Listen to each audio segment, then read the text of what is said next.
بطول، جس طرح سے عالمی طاقتیں یہ کہہ رہی ہیں کہ امن معاہدہ ہو جائے، تو ترجمان حماس ایسے میں کہتے ہیں کہ جب تک مسجد اقصی کی بے حرمتی ختم نہ ہو جائے معاہدہ کیسے ہو سکتا ہے؟ تو آپ ہوتا ہوا بھی دیکھ رہی ہیں کوئی امن معاہدہ؟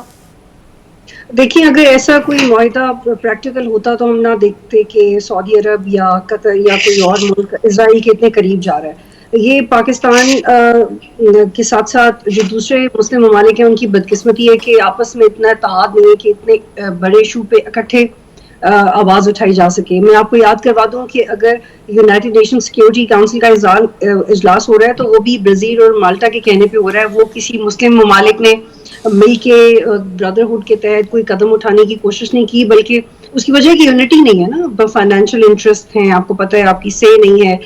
پاکستان نے ایک بڑا ڈپلومیٹک سٹینڈ دیا، لیکن ہم کتنا کر سکتے ہیں؟ ہم اکیلا ایک نہیں کر سکتے۔ وہ ممالک زیادہ ذمہ دار ہیں جو بڑھ بڑھ کے اسرائیل کے ساتھ معاہدے کر رہے ہیں۔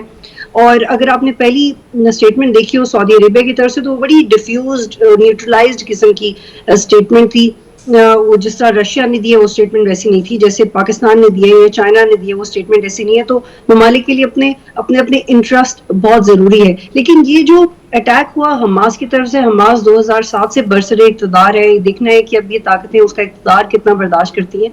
تو یہ فرسٹریشن ہے، یہ ظلم ہے جب ان کے پاس کچھ نہیں۔ آپ نے وہ دیکھا ہے، ہم نے اپنی پوری زندگی وہ ویڈیوز دیکھی ہیں کہ فلسطینی بچے پتھر پھینک، تو یہ بڑا انکریجنگ تھا کہ ان کو now they are able to fly an attack, now they have some weapons, کیونکہ تو پتھر مار مار کے اپنی جنگ آزادی لڑ رہے تھے اتنی دہائیوں سے۔ تو یہ تو بہت واضح ہے کہ ان کو ایک بڑی سپورٹ تھی۔ یہ حملہ ایٹ لیسٹ ایک سال سے کم ٹائم میں، جو میری ایکسپرٹ سے بات ہوئی ہے، ایک سال سے کم وقت میں پلان نہیں کیا جا سکتا تھا۔ اور سپورٹ کیوں نہ ہو، ہم ایک پولرائزڈ ملک میں دنیا میں رہتے ہیں، یہ ریئل ورلڈ ہے، انٹرنیشنل ریلیشنز میں ایسا ہوتا ہے۔